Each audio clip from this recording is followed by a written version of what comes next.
So Michelle's been talking about a road trip for a while now, and I've been just kind of listening.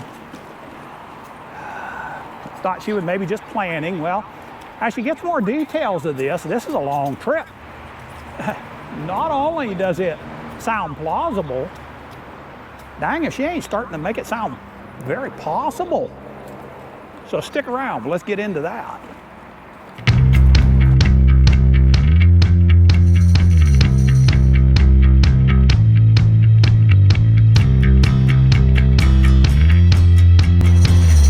Well, hello again, Internet. Welcome back to the channel. Yeah, Mrs. Southern E-Biking is going to take over on this one and talk about some plans she has for a road trip. We are hoping that our new mic system, our new audio system is going to work out good. It came in yesterday, and yesterday happened to be my daughter's birthday, and so we took her and her husband out to dinner, and it came in the afternoon. We really didn't have any time to do any testing. And of course, we're out on a long greenway today, so there's no going back and testing it now. So we're hoping everything is going to work out good. But take it away, darling. Well, I've been wanting, one of my goals, or one of my bucket lists, has been to do all 50 states. And it's been pretty simple to get most of the 48 states in. I still have some out there left, but I've been wanting Alaska and Hawaii, and the last couple years with COVID and not wanting to get on an airplane and stuff, and I kind of decided to just about give up on that whole idea of, hey, I should try and get to Alaska and Hawaii. But now I've kind of come up with a plan that I shared with Blaine the other day about how that might be a little more plausible. The road trip, I'm figuring it's probably going to take us, with all the riding, because I want to ride a lot of trails as we ride across the country and stuff. And so, I don't want to just drive straight on. We want to spend some time. And so I'm looking at a three month road trip. And that's going to include Hawaii and Alaska. And so... And is it going to include e-bikes? Sorry, didn't mean to interrupt. Absolutely, absolutely. We are going to, one of the way, we're not going to take them on the back of the car, because with all the driving that we're going to be going, the whole idea of the road trip, I don't want our e-bikes to get poured on rain, and we can't really plan around the weather. So the way I'm looking at things is that we're going to rent a van that the seats fold down into the actual floor, and we can, that's interesting, and we can go ahead, yeah, we can go ahead and put them in there in the back of the van and not be worried about, anything getting wet. So with that, we're going to go across the upper part of the country first, because I haven't been to most of the New England states. I think we went to Maine, didn't we, Blaine? We've been to Maine, right? Yes, we've been to Maine. So, but that's the only New England state that we've been to. Got one more coming this way here. And so we're going to be going. So we're going to be going up from North Carolina, up through New England, and across the top of the country. Which I don't know that we're going to do New York. That's a little too far up there. Well, wait a minute. If we're going into well, but I don't know that we need to New England, but then we can skirt around New York. I've seen enough of New York that I know I don't want to really see much of it again. Well, you're talking about the city, but we still got to go through New York. Well, we'll go through as little of New York as possible. Okay. So no offense to New York. But, we're going to... I don't mean to interrupt here, Michelle, but we're going to be going down here and then jumping on to a little bit of a greenway. Okay. So, and you might as well just take this little short stretch of road here. All right.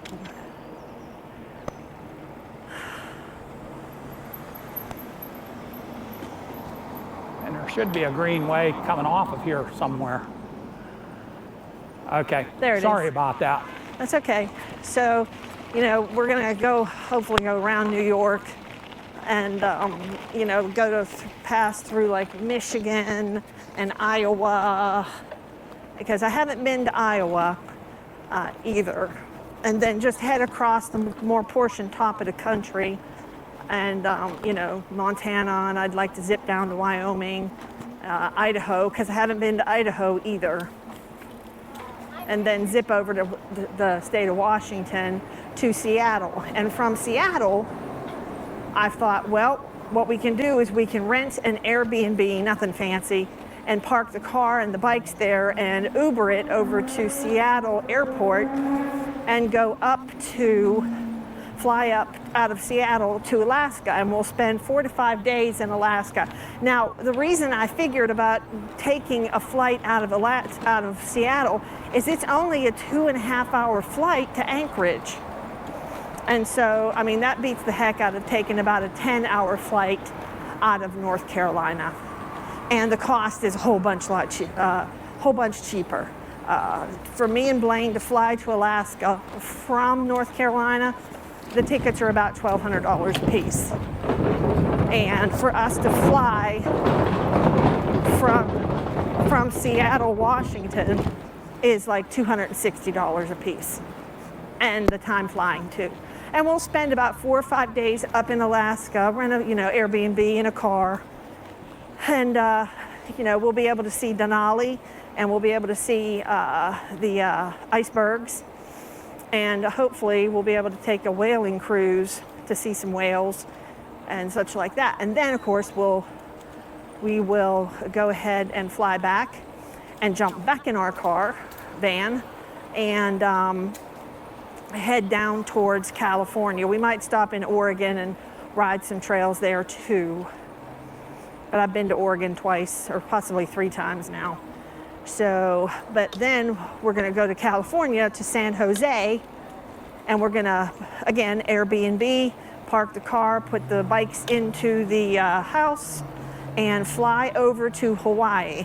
Now, having said that, the flight over to Hawaii from California, that's about a 6-hour flight. So it's a little bit longer, but I can guarantee you it would be a whole lot longer if we went and tried to do that from North Carolina. So, and once we're done with that, well, then we're gonna kind of tootle our way back through probably more the middle of the country than the bottom of the country, unless there's some awesome trails. And that's so far, and I'm looking at... 2 of us on your left. How you doing today? I'm looking at possibly either 2025 or 2026. It'll probably be more realistically 2026.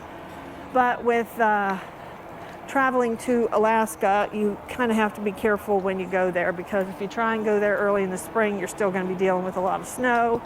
And if you go late in the year, and when I say late, I mean like September, you're looking at snow again. So I'm figuring we will be in Alaska probably sometime in late July. But I'm wanting to hopefully leave by June 2026.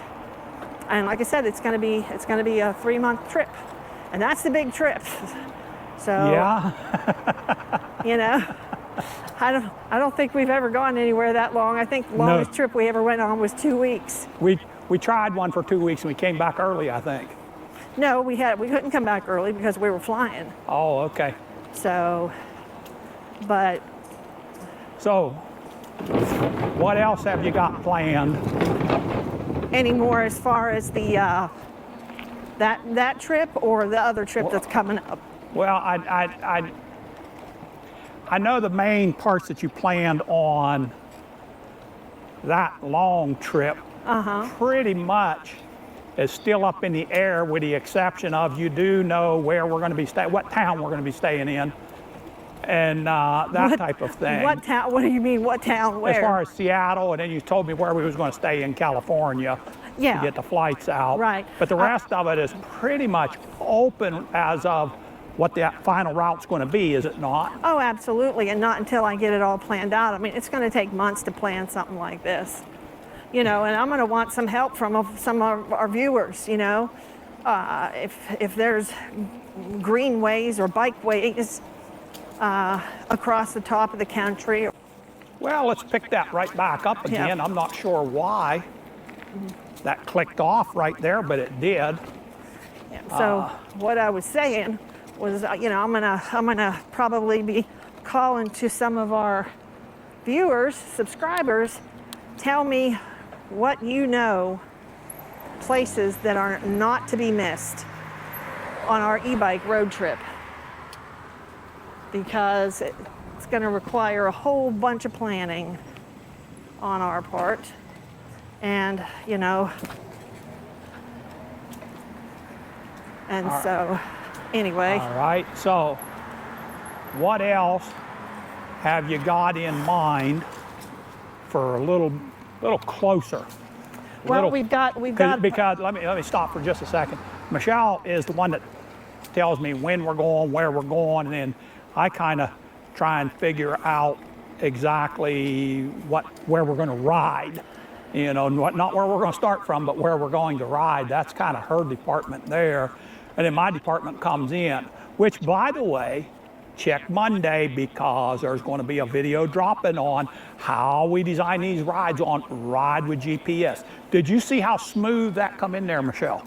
Yeah, it's Cowboy smooth, cowboy smooth. cowboy smooth. Okay, continue on road trips a little Well, actually, sooner out.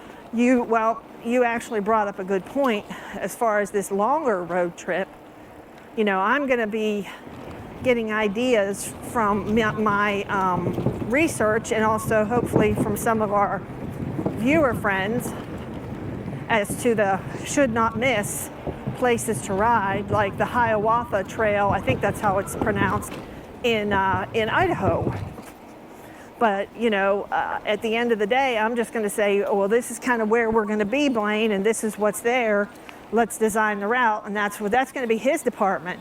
So once I start getting routes planned and stuff, it's going to be up to him to start doing the research on where we're, the route we're going to be taking.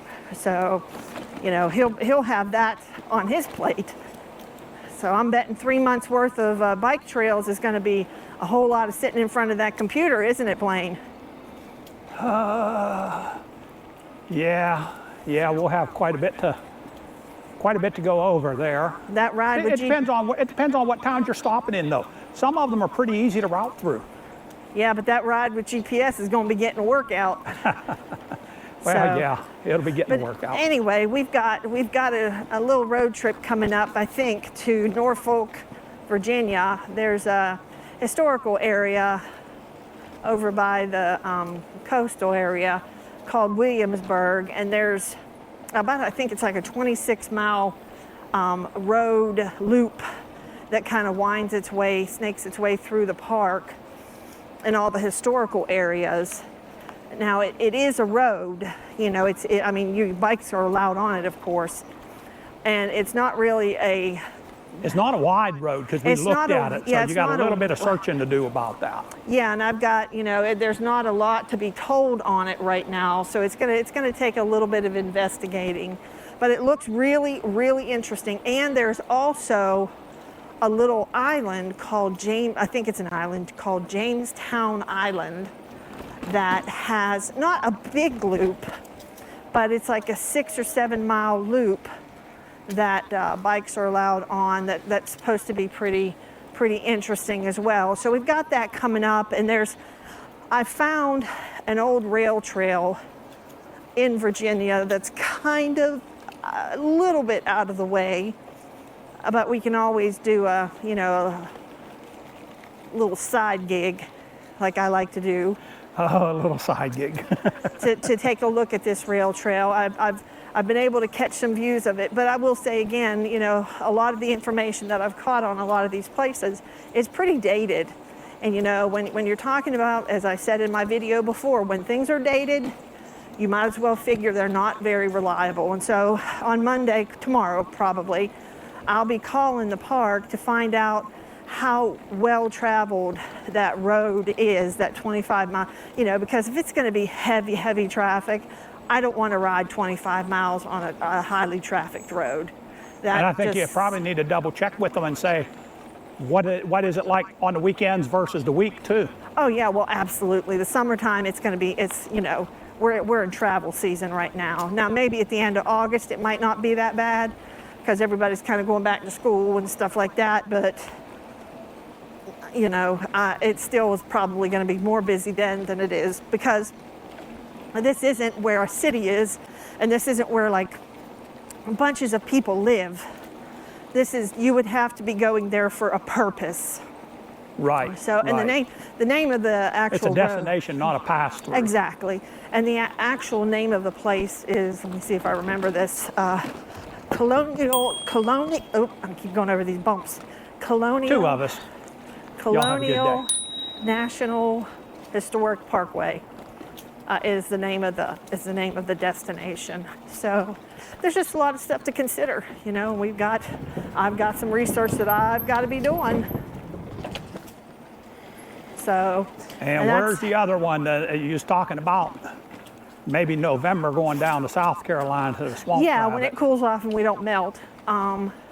Somebody I read somewhere said that the swamp rabbit, is that the name of it? Yeah, swamp rabbit. Swamp rabbit has just added 5 miles to an additional 5 miles to the trail. So Joyful Trails, that's for you now. You probably know more about that than anybody else. That's kind of your neck of the woods, and I know you've ridden there.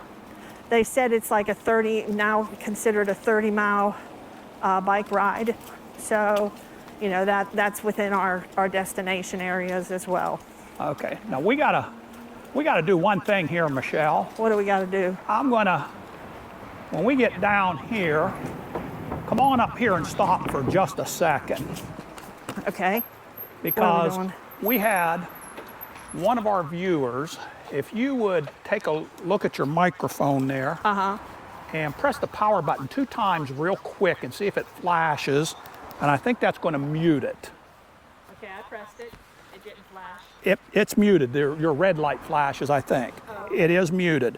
Okay, now I'm going to ride up in front of you. One of our viewers, Maddie, had spoken several times about the Sena helmet sounding so clear, but some of them videos we were double mic'd. And so we had microphone going into both of them. So what I'm going to do is I'm going to ride out in front of you. I'm going to turn this helmet back up. And I am hoping, because this is our inaugural test on DJI, but I am hoping that we didn't get echo. I did not use an earbud or anything to see what other voice was coming through. I let that come through on my helmet.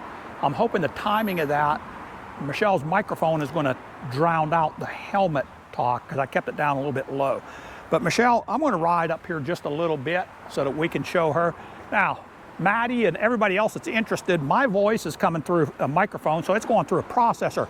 But Michelle's voice right now is going straight through the Sena helmet. Go ahead, Michelle. Yeah. Go ahead. What are we doing?